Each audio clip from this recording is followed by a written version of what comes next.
Breaking news చూస్తున్నాం. TPCC అధ్యక్షుడు మహేష్ కుమార్ గౌడ్ కాంగ్రెస్ ఎమ్మెల్యేలు మంత్రుల పనితీరుపై ఆగ్రహం వ్యక్తం చేశారు. మెజారిటీ ఎమ్మెల్యేల పనితీరు సంతృప్తికరంగా లేదని అసంతృప్తి వ్యక్తం చేశారు. తమ పనితీరును సమీక్షించుకొని సరిదిద్దుకోవాల్సిన బాధ్యత వారిపైనే ఉందని స్పష్టం చేశారు. ఎమ్మెల్యేలు తమ నియోజకవర్గాల్లో ఎక్కువ సమయం గడిపి ప్రజల సమస్యలను పరిష్కరించాలని సూచించారు. ఈ నెలలోనే టీపీసీసీ కార్యవర్గ విస్తరణ, మంత్రివర్గ విస్తరణ పూర్తయ్యే అవకాశం ఉందని, దీనికి సంబంధించి చర్చలు ఢిల్లీలో ఏఐసీసీ అధిష్టానంతో జరిపారని తెలిపారు.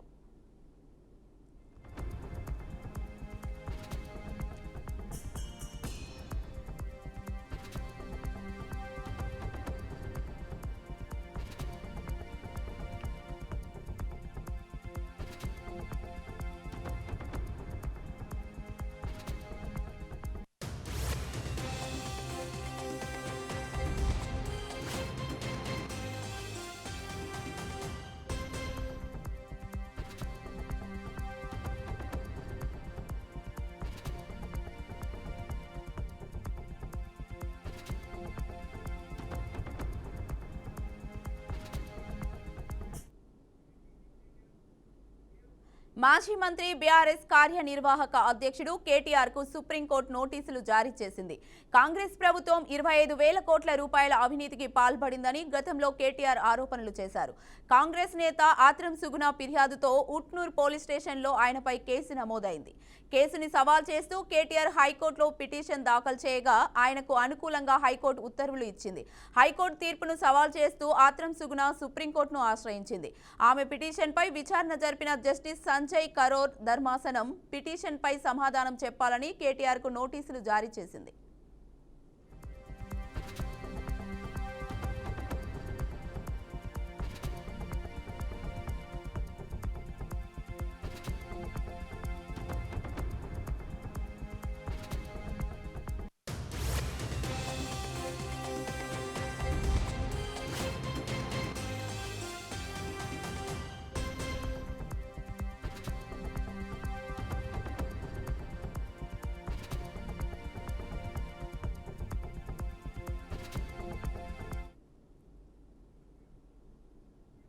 ఛత్తీస్గఢ్ రాష్ట్రం బీజాపూర్ జిల్లాలో నేషనల్ పార్క్ సమీపంలోని ఆటవీ ప్రాంతంలో భారీ ఎన్కౌంటర్ జరిగింది. భద్రతా బలగాలు మావోయిస్టుల మధ్య భీకర ఎదురుకాల్పులు చోటు చేసుకున్నాయి. ఈ ఎదురుకాల్పులో మావోయిస్టు నేత తెలంగాణ రాష్ట్ర కమిటీ సభ్యుడు మైలవరపు ఆడెల్ల ఆలియాస్ భాస్కర్ మృతి చెందినట్లు సమాచారం. అతడిపై 25 లక్షల రూపాయల రివార్డు ఉన్నట్లు తెలుస్తోంది. ఘటనా స్థలిలో AK-47ను భద్రతా బలగాలు స్వాధీనం చేసుకున్నాయి. DRG, STS, కోబ్రా బలగాలు ఈ ఆపరేషన్లో పాల్గొన్నాయి.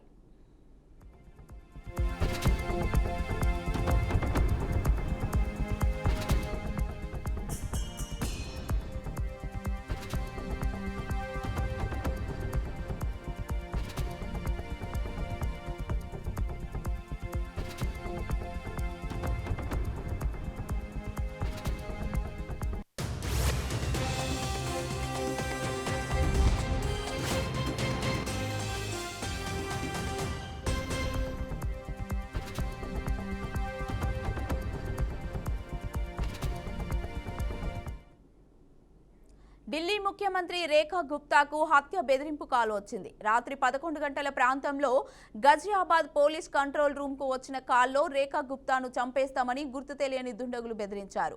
100 రోజులకు పైగా పదవి కాలం పూర్తి చేసుకున్న తర్వాత అధికారిక నివాసం కేటాయించబడిన కొన్ని గంటల తర్వాత ఈ ఘటన చోటు చేసుకుంది. దీంతో గజియాబాద్ పోలీసులు వెంటనే ఈ విషయాన్ని ఢిల్లీ పోలీసులను అప్రమత్తం చేశారు. అయితే రంగంలోకి దిగిన గజియాబాద్ ఢిల్లీ పోలీసులు వేగంగా చర్యలు తీసుకున్నారు. ప్రాథమిక దర్యాప్తులో కాల్ చేసిన వ్యక్తిని గుర్తించారు. కాగా ఆ ఫోన్ నెంబర్ స్విచ్ ఆఫ్ చేయడంతో వ్యక్తి అడ్రస్ కనిపెట్టడం పోలీసులకు కష్టంగా మారింది.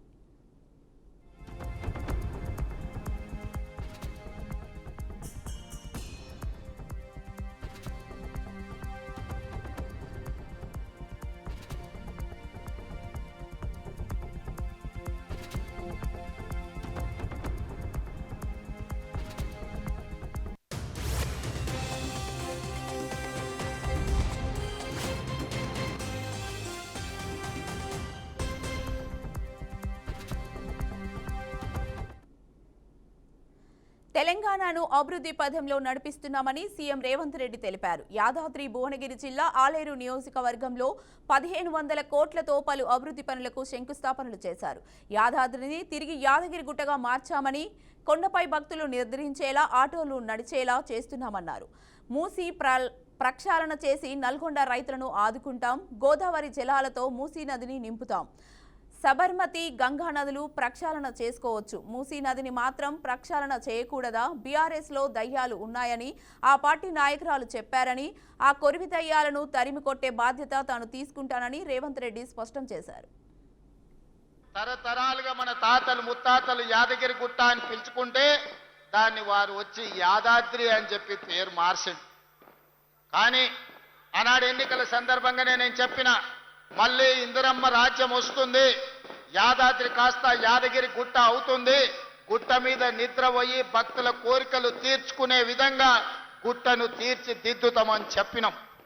ఆనాడు గుట్ట మీదకి ఆటోలు పోవద్దు, గుట్ట మీద పేద భక్తులు ఎవరు నిద్ర పోవద్దు అని చెప్పి ఆనాటి ప్రభుత్వం నిషేధాన్ని ఈరోజు విధించింది. కానీ మన ప్రభుత్వం వచ్చిన వెంబడే కోమటిరెడ్డి వెంకటరెడ్డి గారు, బీర్ల ఐలయ్య గారు వచ్చి, అన్న ఈ పేరు మారవాలి, గుట్ట మీద భక్తులు నిద్రపోయేటట్టు చెయ్యాలి, గుట్ట కింద ఉండే ఆటోలు గుట్ట మీదకి పోయేటట్టు చెయ్యాలి అని అంటే యాదగిరి గుట్టకు అవసరమైన మార్పులు చేర్పులు అన్నీ తీసుకొచ్చి భక్తుల ఆకాంక్ష మేరకు ఈరోజు మనం కార్యక్రమాలు చేపట్టిన ఈ ప్రభుత్వ ఉద్యోగులను కుటుంబ సభ్యులుగా భావించి మా సమస్యల పరిష్కారానికి ముందుకు వచ్చిండ్రు. మనస్ఫూర్తిగా ధన్యవాదాలు తెలియజేస్తున్నామని. సరే, ఆరోపణలు ప్రత్యారోపణలు పక్కన పెట్టండి. నేను ఇవాళ వేదిక మీద నుంచి 5 లక్షల తెలంగాణ ప్రభుత్వ ఉద్యోగులను అడుగుతున్నా, వాళ్ళ సతీమణులను నేను అడుగుతున్నా, మీ సోదరుడుగా, అక్క, అవ్వ, అమ్మ, 10 ఏళ్ల చంద్రశేఖరరావు ముఖ్యమంత్రిగా ఉన్నప్పుడు ఏనాడైనా 1వ తారీఖు నాడు మీ ఆయన జీతాలు ఖాతాలో పడ్డాయా? నెల జీతం 1వ తారీఖు నాడు వస్తే వచ్చే ఎన్నికల్లో నాకు ఓటు ఇయ్యకండి. నేను తెలంగాణ రాష్ట్ర ప్రభుత్వానికి ముఖ్యమంత్రిగా బాధ్యత చేపట్టినాక ఈ 5 లక్షల ప్రభుత్వ ఉద్యోగస్తులకు 1వ తారీఖు నాడే మొత్తం జీతం మీ ఖాతాలో వేస్తే మీరు అండగా నిలబడండి, ప్రజా ప్రభుత్వాన్ని ఆశీర్వదించండి. నెల ప్రభుత్వ ఉద్యోగులకు జీతాలు ఇవ్వలేనోడు, దివాలా తీసిన దద్దమ్మలాక ఇన్స్టాల్మెంట్ల జీతాలు చెల్లించినోడు ఇవాళ వచ్చి నన్ను ప్రశ్నిస్తాడా? మిత్రులారా, నేను ఇవాళ సూటిగా అడుగుతున్న నిరుద్యోగ యువకులను, వచ్చిన మొదటి సంవత్సరంలోనే 60,000 ప్రభుత్వ ఉద్యోగ నియామకాలు చేపట్టి ఈ దేశంలోనే మొట్టమొదటి రాష్ట్రంగా తెలంగాణ రాష్ట్రం నిలబడ్డదా లేదా? 60,000 మందికి ఉద్యోగాలు ఇచ్చినామా లేదా ఎల్బీ స్టేడియం వేదికగా అని చెప్పి నిరుద్యోగ యువకులను అడుగుతున్నా. ఇవాళ ప్రైవేట్లో 3 లక్షల కోట్ల రూపాయలు పెట్టుబడి తెచ్చి ఇంజనీరింగ్ డాక్టర్లు చదువుకున్న మన తెలంగాణ విద్యార్థులకు ప్రైవేటులో 1,00,000 ఉద్యోగాలు ఇప్పించి ఇవాళ కుటుంబాలను ఆదుకునే ప్రయత్నం చేస్తున్నాం. ఇవాళ మీ ప్రాంతంలో young India integrated residential school 200 కోట్ల రూపాయలతోని నిర్మించడమే కాదు, రాష్ట్రంలో 100 నియోజకవర్గాలల్లో 20,000 కోట్ల రూపాయలతోటి బడుగు బలహీన దళిత గిరిజన మైనారిటీ వర్గాలకు సంబంధించిన పిల్లలు ప్రతి దగ్గర 2,600 మంది కలిసి చదువుకునేటట్టు, కలిసి భోజనం చేసేటట్టు కార్పొరేట్ కాలేజీలను తలదన్నే విధంగా ఇవాళ పేదలకు విద్యను అందించడానికి మన ప్రభుత్వం ప్రణాళికలేసింది. చేసిన పాపాలు ఎక్కడికి పోవు, మన ఎంబడే వస్తూనే ఉంటాయి నీడలాక. ఇవాళ పాపాలు చేసింది కాబట్టి మీ పరిస్థితి గట్లయింది. నేను అంటలేని మాట ఆ పార్టీ నాయకురాలే అన్నారు. ఏమన్నారు మిత్రులారా? మా పార్టీలో దయ్యాలు చేరనే. సొంతింటి బిడ్డ టీఆర్ఎస్లు ఉన్నోళ్ళు దయ్యాలని చెప్తుంటే సమాధానం చెప్పలేక దయ్యాల నాయకుడు ఫామ్ హౌస్ లో నిద్రపోతుండు. నేను అడుగుతున్నది బీఆర్ఎస్ కాదు, డిఆర్ఎస్. డిఆర్ఎస్ అంటే దయ్యాల రాజ్య సమితి. అది ఇయాల అది భారత రాష్ట్ర సమితి కాదు, అది దయ్యాల రాజ్య సమితి. అందుకే ఇవాళ ఈ వేదిక మీద నుంచి తెలంగాణ ప్రజలకు నేను మాట ఇస్తున్నా, అవి దయ్యాలు కాదు, కొరివి దయ్యాలను వాళ్ళని పొలిమేర్లు దాటే వరకు తరిమి కొట్టే బాధ్యత 4 కోట్ల తెలంగాణ ప్రజల తరఫున మీ సోదరుడిగా నేను బాధ్యత తీసుకుంటా. మూసి కాలువలో మా నల్గొండ బిడ్డల బతుకులు ఎట్లా చింద్రమైపోతున్నాయో వాళ్ళ మధ్యలో గడుపుతానని నా జన్మదినం రోజు మీ దగ్గర వచ్చి రోజంతా పాదయాత్ర చేసి మీరు పడుతున్న కష్టాలను కల్లారా నేను చూసి ఆనాడే నేను ఈ ప్రాంతానికి మాట ఇచ్చిన. ఆరు నూరైనా అక్కడి సూర్యుడు ఇక్కడ ఉదయించినా ఎవరు అడ్డం పడ్డా తొక్కుకుంటైనా పోతాం. మూసీ నది ప్రక్షాళన చేసి తీరుతాం. మా నల్గొండ రైతుల కష్టాలను తీరవాలి. నల్గొండలో ఉండే లక్షలాది ప్రజలకు మేలు జరగాలి. నల్గొండలో వేలాది ఎకరాలకు నీళ్లను అందించాలి. మూసీ నది ప్రక్షాళన చేసుకుంటాం. గోదావరి జలాలతో మూసీ నదిని నింపుతామని మేం ప్రయత్నం చేస్తే మీరు అడ్డం పడి హైదరాబాద్లో మూసీ పక్కన ఉన్న పేదోళ్ళ ఇండ్లు కూలగొడుతుందని విష ప్రచారం చేశారు. నేను అడిగిన ఆనాడు వాళ్ళని అసెంబ్లీలో, మూసీ నది పక్కన ఉన్నోళ్ళు ఎవరు? మా పాలమూరు నుంచి వచ్చిన వాళ్ళు, మా దేవరకొండ నుంచి వచ్చిన వాళ్ళు, మా మిర్యాలగూడ ప్రాంతం నుంచి వచ్చిన వాళ్ళు, లేకపోతే మా మునుగోడు ప్రాంతం నుంచి వచ్చిన వాళ్ళే మూసీ నది పక్కన ఉన్నారు. వాళ్ళందరికీ అవసరమైతే 1000 ఎకరాలలో మంచి ఇల్లు కట్టిద్దాము, ఇందిరమ్మ ఇల్లు కట్టిద్దాం, తలా 120 గజాల ప్లాట్ ఇద్దాం. ఏం కావాలన్నా వాళ్ళని ఆదుకుందాం. మంచి పాఠశాల పెడతాం, మంచి కాలేజ్ పెడతాం, వాళ్ళ పిల్లల్ని ఆదుకుందాం, వాళ్ళ జీవితాలలో వెలుగు నింపుదాం. అవసరమైతే 1000-2000 కోట్లు ఖర్చైనా ఆ మూసీ నది ఒడ్డున ఉన్న పేదలకు ఖర్చు పెడదామన్నాం. కేంద్ర గనుల శాఖ మంత్రి జి కిషన్ రెడ్డి ఢిల్లీలో national critical minerals mission outreach ఫోరంను అధికారికంగా ప్రారంభించారు. ఈ సందర్భంగా జరిగిన క్రిటికల్ మినరల్స్ ప్రాసెసింగ్ సెమినార్లో ఆయన కీలక వ్యాఖ్యలు చేశారు. క్లీన్ ఎనర్జీ, సెమీ కండక్టర్స్, రక్షణ, డిజిటల్ టెక్నాలజీ రంగాలకు క్రిటికల్ మినరల్స్ ఎంతో ముఖ్యమన్నారు.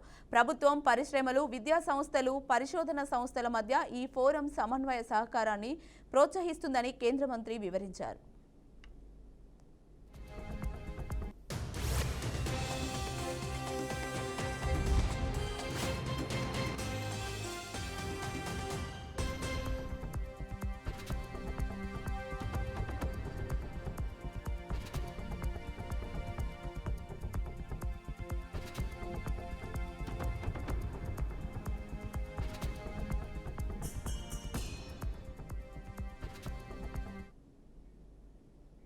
బీఆర్ఎస్ మాజీ మంత్రి హరీష్ రావుపై ఏఐసీసీ కార్యదర్శి సంపత్ కుమార్ మండిపడ్డారు.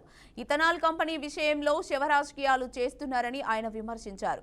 బీఆర్ఎస్ రాజకీయ కుట్రలో భాగంగానే దన్వాడ ఘటన జరిగిందని ఆరోపించారు. రైతులపై బీఆర్ఎస్ కార్యకర్తలు దాడులు చేశారని ధ్వజమెత్తారు. ఇథనాల్ కంపెనీకి అప్పటి బీఆర్ఎస్ ప్రభుత్వం, కేంద్రంలోని బీజేపీ ప్రభుత్వం అనుమతులు ఇచ్చారని గుర్తు చేశారు. కాంగ్రెస్ ప్రభుత్వం వచ్చాక ఎలాంటి అనుమతి ఇవ్వలేదన్నారు. రైతుల భూములను ప్రభుత్వం లాక్కోలేదని, ప్రజల జీవితాలను హరీష్ రావు రాజకీయ చేయొద్దని హరీష్ రావుపై ఏఐసీసీ కార్యదర్శి సంపత్ కుమార్ విజ్ఞప్తి చేశారు.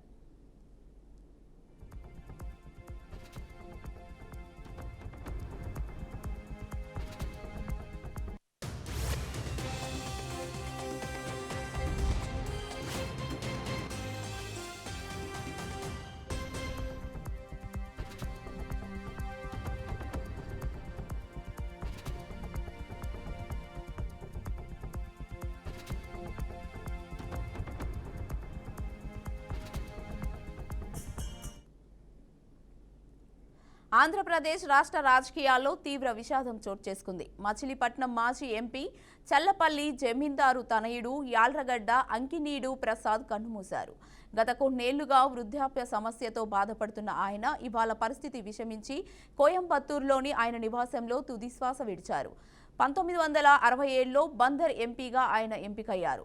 ఆ ప్రాంత అభివృద్ధికి ఎంతో కృషి చేశారు. అభిమానుల సందర్శనార్థం శనివారం చెల్లపల్లికి ఆయన భౌతికాయాన్ని తీసుకొస్తారు. ఆయన మృతితో చల్లపల్లిలో విషాదం నెలకొంది.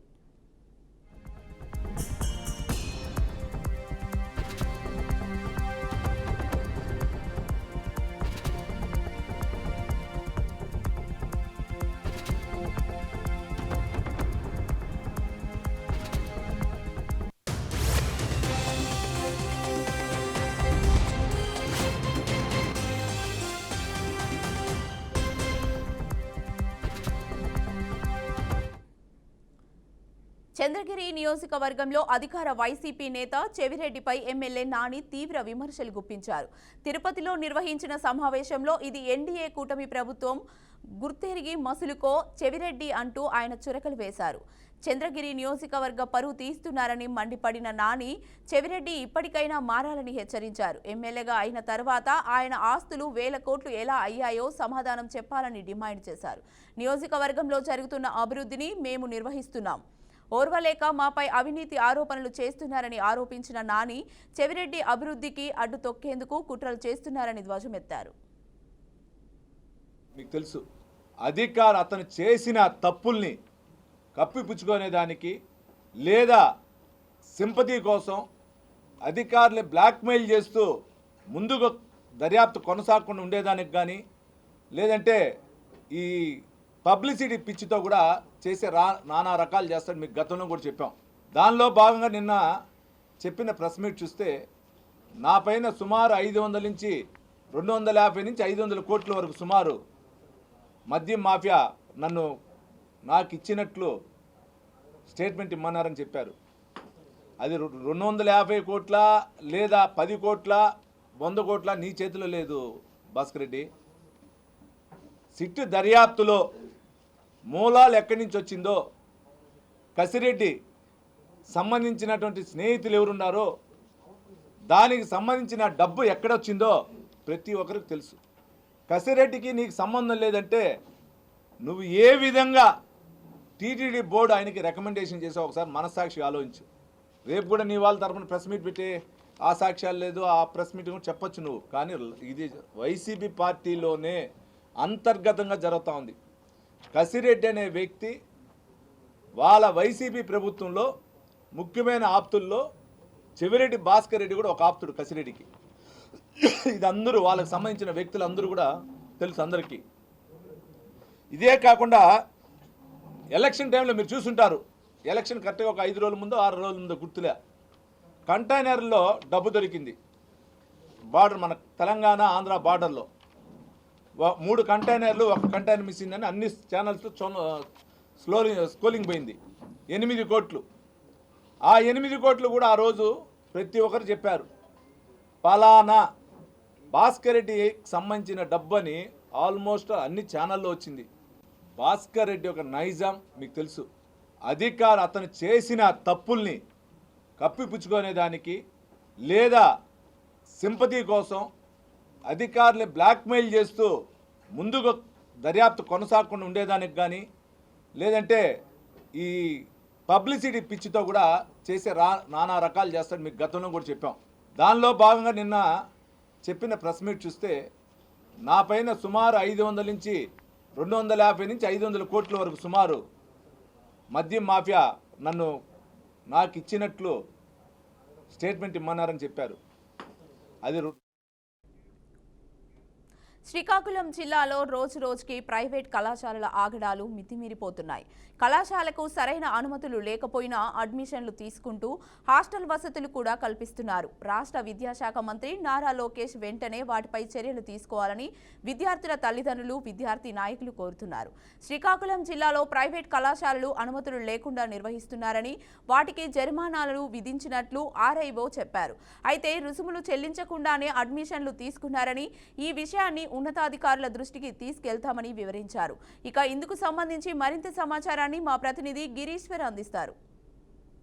ఎంతో పారదర్శకంగా కోట్ల రూపాయలు పెట్టి ఈ యొక్క జూనియర్ కళాశాలకి విద్య అందిస్తున్న తరుణంలో గత కొన్ని దశాబ్దాలుగా ఈ యొక్క ప్రైవేటు కళాశాలల వలన ఇబ్బందులే అని కూడా మనం చెప్పుకోవచ్చు.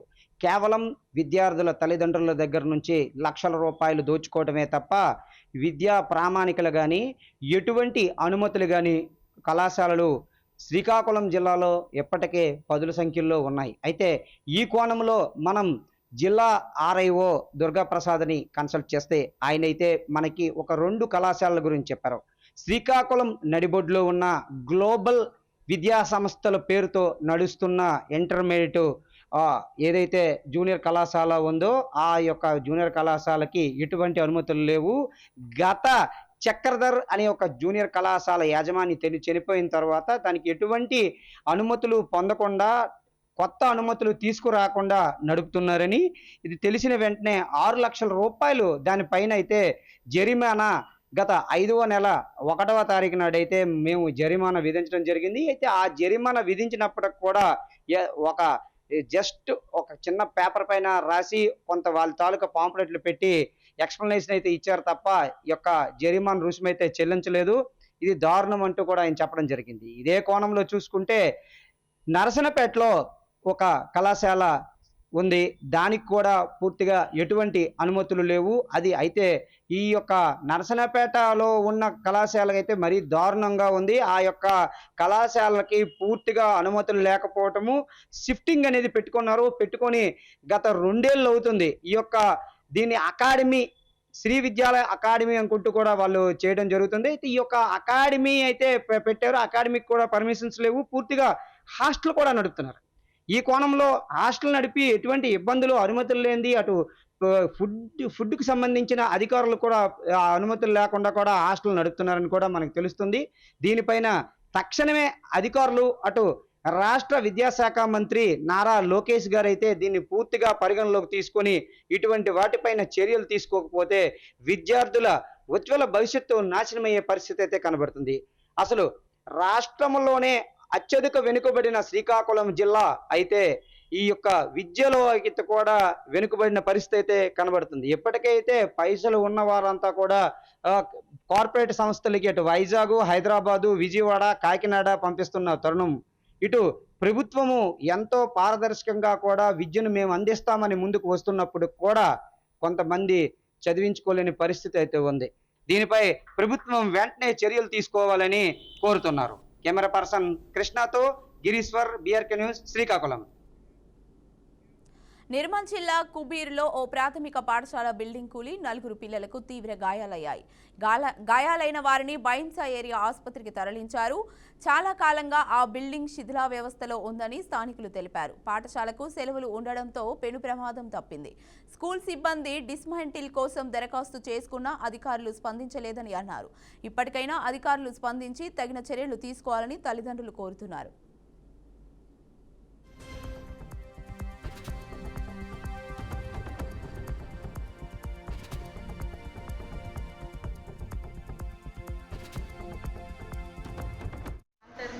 అక్కడ ఒక పాత స్కూల్ ఉన్నది.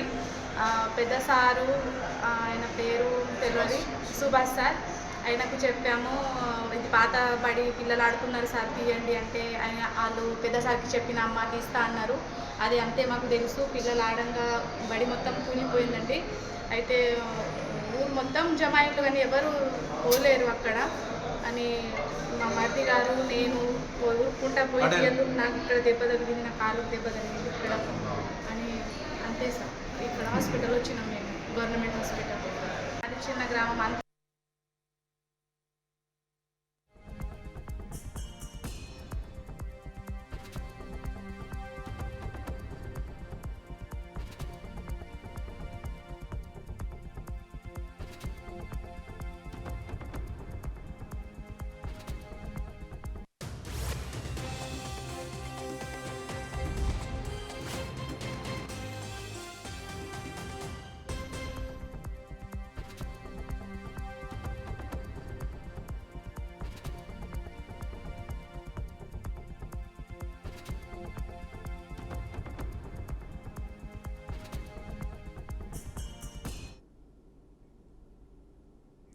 చంద్రుడిపై తొలిసారి అడుగు పెట్టాలన్న కలను సాకారం చేసుకునేందుకు జపాన్ ఇటీవల చేపట్టిన కీలక అంతరిక్ష ప్రయోగం విఫలమైంది.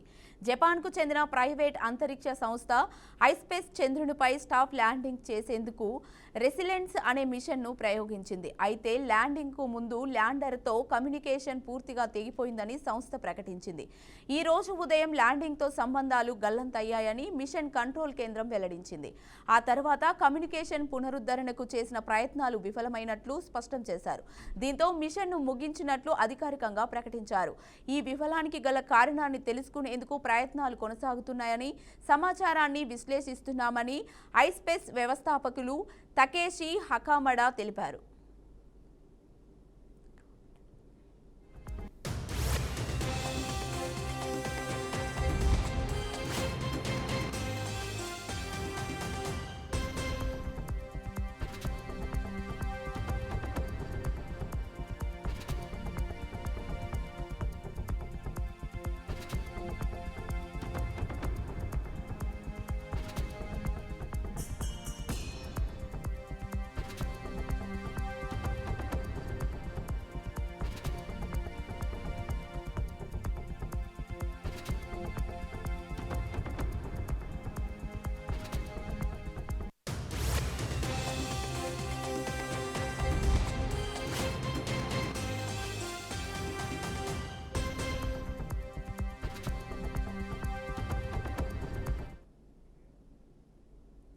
దేశీయ స్టాక్ మార్కెట్లు శుక్రవారం లాభాల్లో ముగిశాయి. Reserve bank of India monetary policy committee repo రేటును 50 బేసిస్ పాయింట్లు తగ్గించడంతో భారత ఈక్విటీ బెంచ్ మార్క్ సూచీలు పరుగులు పెట్టాయి. ఇంట్రాడేటాలో 82,299 పాయింట్ల గరిష్టాన్ని తాకిన సెన్సెక్స్ 746.95 పాయింట్లు పెరిగి 82,189 వద్ద స్థిరపడింది. నిఫ్టీ కూడా 252.15 పాయింట్లు లాభపడి 25,003 వద్ద ముగిసింది. విస్తృత మార్కెట్లో నిఫ్టీ మిడ్ క్యాప్ సూచీలు వరుసగా 1.28%, నిఫ్టీ స్మాల్ క్యాప్ సూచీలు 0.92% పెరిగాయి.